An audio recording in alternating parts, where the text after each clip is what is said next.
Mesdames, Messieurs, chers collègues, j'ai le privilège, à la demande d'Alain, d'ouvrir à la fois ce séminaire et puis en fait les événements qui vont suivre, c'est-à-dire le colloque. Alors je voudrais vous souhaiter bienvenue à l'Université de Bordeaux pour ceux qui arrivent en tant que directrice de l'Institut Léon Duguit, qui est le centre de recherche qui organise ce colloque, et remercier évidemment Alain qui est à la manœuvre et à l'organisation, et puis aussi Caroline, que je ne vois plus mais qui doit être par là, qui assure la gestion administrative, financière, logistique de l'Institut Léon Duguit, et qui est sur le pont, elle aussi, depuis bien longtemps pour organiser ce colloque.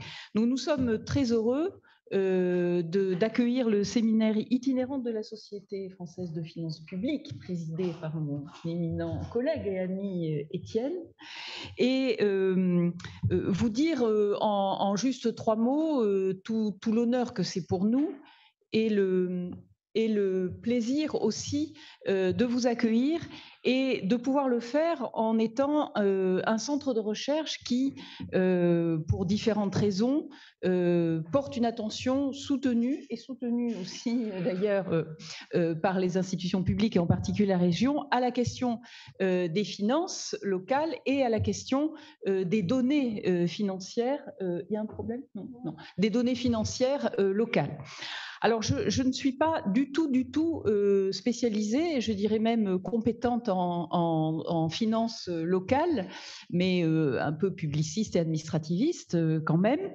Et je voudrais vous dire que l'intérêt que nous avons trouvé et que nous accordons à la plateforme de traitement de données DataVis, qui est animée par Mathieu Rouvert et par Alain Bariante notamment, enfin sur le site bordelais en tout cas, l'intérêt que nous y accordons est lié au fait que pour tout publiciste, l'open data est un défi qui est assez redoutable et très stimulant et motivant en même temps, parce que c'est un défi pour les acteurs publics, mais pour les observateurs et en particulier pour les universitaires que nous sommes, l'open data entraîne des bouleversements considérables dont nous n'avons d'ailleurs pas encore pris la mesure, puisque finalement ça transforme de manière assez radicale notre objet. Et si ça transforme notre objet d'étude, parce que nous travaillons à partir d'éléments que nous n'avions pas et que souvent d'ailleurs nous parlons de choses que nous ne connaissons pas, là nous avons une matière qui est mesurée ou qui est mesurable et qui nécessairement modifie les contours de notre objet d'étude et peut-être même d'ailleurs la nature de notre objet d'étude. Et ce défi, on le rencontre également pour les administrativistes avec l'open data des décisions de justice, où on se rend compte qu'on travaille à partir de choses auxquelles on n'avait pas accès et qui ne sont pas simplement les décisions d'orfèvre du Conseil d'État, mais aussi la vraie vie du droit positif dans les juridictions du fond et sur des choses qui ne vont pas plus loin que le niveau des juridictions du fond.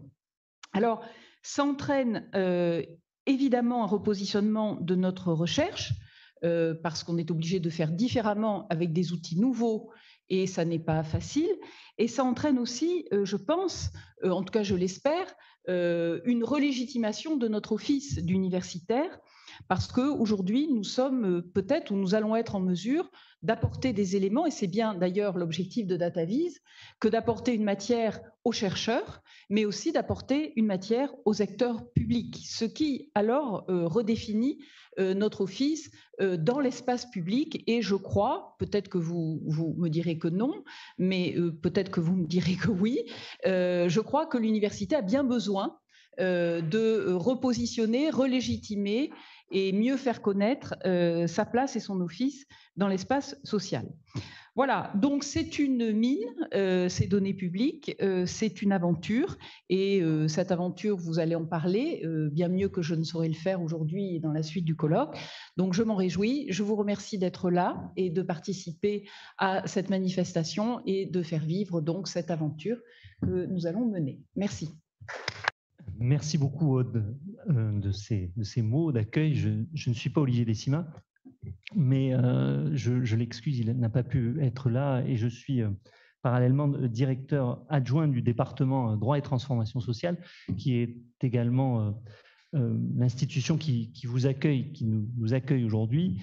Ce département est un regroupement des centres de recherche. En quelque sorte, nous avons 8 unités de recherche en droit et en sciences politiques.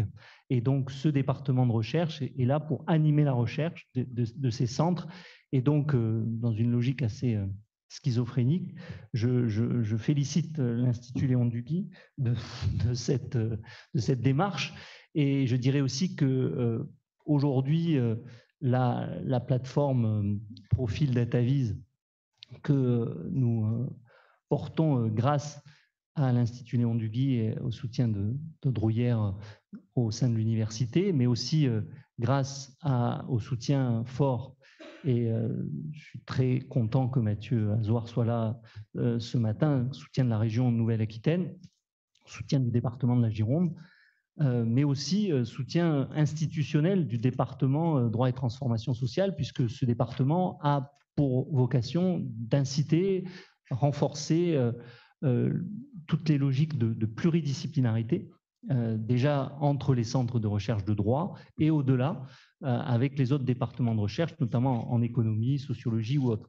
Donc ça, c'est aussi un des apports de Profil DataVis à l'Université de Bordeaux, et on espère au-delà. Et c'est pour cela que le séminaire d'aujourd'hui qui précède un colloque qui sera organisé à partir de cet après-midi est important pour nous, puisqu'il est à la fois sur un sujet qui nous intéresse tous, comme vient de le dire Aude tout à l'heure, l'ouverture des données financières locales, c'est un enjeu majeur. Profil DataVis n'est pas évidemment la seule plateforme en capacité de travailler sur ces données. On a la chance aussi d'avoir l'Observatoire des finances et de la gestion publique locale ici fortement représenté. Je les remercie également. Donc nous sommes plusieurs à travailler, mais je pense que nous sommes simplement à l'aube de cette réflexion qui va devenir de plus en plus prégnante dans les années à venir. Donc je suis très satisfait pour le département de recherche, mais aussi évidemment à titre personnel, que l'on puisse commencer à ces réflexions aujourd'hui, et vraiment très heureux de vous accueillir ici. Je laisse tout de suite la parole à Mathieu Azoir. Merci Alain, merci surtout pour cette invitation à venir témoigner devant vous ce matin. Témoigner, alors déjà, puisque j'ai la chance et le plaisir d'être adjoint au maire de Bordeaux, de vous accueillir aussi dans notre belle ville. Alors, pour ceux qui n'y vivent pas, pour ceux qui y viennent de temps en temps ou qui la découvrent pour la première fois, on est en plein cœur de la ville. Vous avez la cathédrale, l'hôtel de ville. Je crois que vous y rendez en fin de matinée. Donc, plaisir de vous accueillir. Et puis, la professeure Aude Drouillère et Alain Pariante l'ont évoqué également, témoigner du soutien d'un conseil régional Nouvelle-Aquitaine à, je dirais, la structuration de l'enseignement supérieur et de la recherche en région. C'est peut-être une marque de fabrique aussi d'un président du conseil régional, Alain Rousset, déjà d'une histoire, puisque avant que nous nous marions, en tout cas que la région Aquitaine se marie avec les régions Poitou, Charentes et Limousin, il y avait déjà une volonté d'investir et d'être présent au quotidien dans le soutien aux acteurs de l'enseignement supérieur et de la recherche, et que ça perdure. Il me semble que, et le professeur Étienne Douat me le signalait aussi tout à l'heure, il y a une singularité en Nouvelle-Aquitaine, mais je dirais qu'il y a aussi une capacité à considérer qu'une société, une région Nouvelle-Aquitaine se construit parce que aussi elle mise sur sa capacité de formation, sur l'enseignement supérieur et aussi sur toutes les dynamiques de recherche. Et ça, c'est important. Et je dirais que l'objet, en plus du colloque autour de l'open data et l'ouverture des données financières locales, elle est, je dirais, un exemple singulier, parce que aussi elle nous intéresse en tant que décideurs publics, et évidemment ça ouvre un certain nombre de perspectives pour nous décideurs, et je pense que c'est important. Et puis elle témoigne de la relation et pour pour moi, me semble-t-il, une nécessité que des décideurs publics locaux s'appuient sur l'expertise universitaire. Je reprends souvent, en tout cas, les mots de mon président qui dit on a trop tendance à dire tiens, j'ai besoin d'une expertise, je vais chercher un cabinet voilà, privé, voilà, sans se dire on a peut-être des chercheurs qui ont ce savoir-faire et qui peuvent nous accompagner. Je ne sais pas si vous l'avez vu, observé, vous l'avez en tête, la région Nouvelle-Aquitaine, dès lors qu'elle s'est posé la question du réchauffement climatique, elle a confié une magnifique étude à Hervé Letreut, membre du GIEC à ce moment-là, qui a réuni 200 chercheurs. Et nous avons un magnifique rapport à Climatera qui, aujourd'hui, est quasiment l'alpha et l'oméga de nos politiques publiques. Nous avons fait la même démarche dans une structuration autour de la dimension de la biodiversité, c'est Ecobiose, avec l'appui de Vincent Bretagnol. Voilà, donc on considère que ça doit être aussi nos trajectoires et donc je suis aussi très heureux qu'on puisse continuer à initier sur des objets un petit peu nouveaux. Et sans être trop long, je voulais aussi illustrer le fait que grâce à des outils qui sont plutôt destinés à soutenir de l'innovation du quotidien. Moi, je suis conseiller régional aux enjeux numériques, donc je vais plutôt aider des startups, je vais plutôt aider des PME innovantes dans l'appropriation des outils numériques.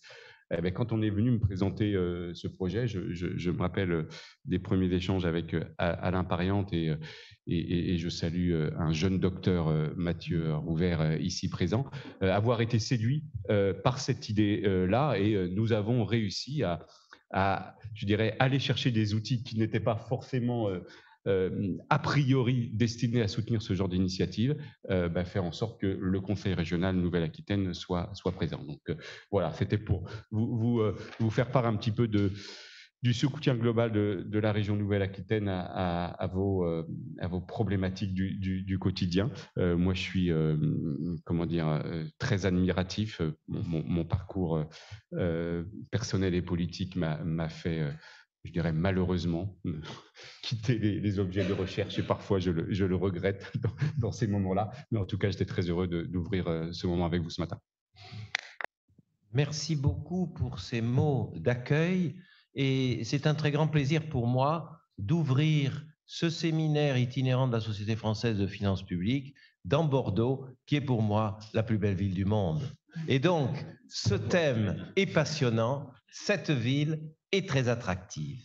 Et donc, je voudrais dire en propos liminaire que voilà, ce séminaire itinérant n'aurait pas pu fonctionner s'il n'avait pas eu le soutien d'abord de l'université avec l'Institut Léon Duguy.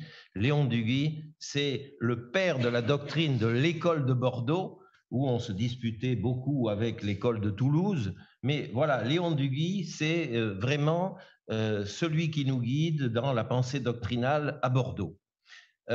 Soutien également des collectivités territoriales, et c'est vrai que ce projet est soutenu depuis longtemps par le département, par la région Nouvelle-Aquitaine et également par la ville et la métropole de Bordeaux.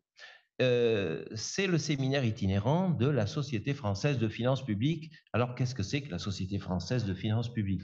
C'est pas le cimetière des éléphants, c'est une société, une association qui a été créée en 1982 par Loïc Philippe pour permettre à des gens qui s'intéressent à la réflexion sur les finances publiques, sur l'avenir des finances publiques, sur des conceptions comme celles dont nous allons parler dans ce séminaire itinérant. Et la Société française de finances publiques fait se rejoindre des professionnels et elle a 4 vice-présidents. Il y a Corinne Delon-Desmoulins, qui est ici présente, qui est maître de conférence à Rennes 2. Il y a Marc Leroy, qui est professeur à l'Université de Reims et qui est sociologue financier. Il y a Christian Michaud, qui est magistrat de la Cour des comptes. Il est conseiller maître à la Cour des comptes, président de la Chambre régionale des comptes de Normandie. Et il y a Alain Pariante, qui est notre vice-président également. Et donc, nous avons réfléchi et pour l'année, nous faisons un séminaire itinérant sur les finances locales. Donc, nous commençons aujourd'hui avec notre ouverture sur l'ouverture des données financières locales. C'est vraiment le premier thème que nous allons traiter ce matin. Nous aurons une deuxième rencontre le 16 septembre qui sera organisée à Toulouse. C'est un séminaire opérationnel sur le droit budgétaire local. Et on terminera le 3 décembre à Besançon sur le thème de la pluriannualité, où on traitera de la pluriannualité par elle-même dans les finances locales. Et puis, on pense qu'il y aura une loi de programmation et on verra comment la loi de programmation fait une nouvelle contractualisation. Donc, on discutera de tout ça. Ceci pour vous dire que la Société française de finances publiques n'est pas quelque chose qui reste dans son coin, c'est des gens qui bougent. Et on essaye de rejoindre les universités là où elles sont, d'abord à Bordeaux, ensuite à Toulouse et ensuite à Besançon. Quelques mots sur Alain. Je voudrais le remercier personnellement de toute l'énergie qu'il a fallu qu'il déploie pour organiser cette manifestation scientifique, le remercier pour toute la conception très équilibrée qu'il a faite dans les invitations et lui souhaiter que cette manifestation soit un grand succès et il y aura une publication à l'issue de cette manifestation scientifique. Donc je remercie tous les participants de leur présence et tous ces travaux seront publiés. Merci beaucoup, bonne journée à tous et bon travail.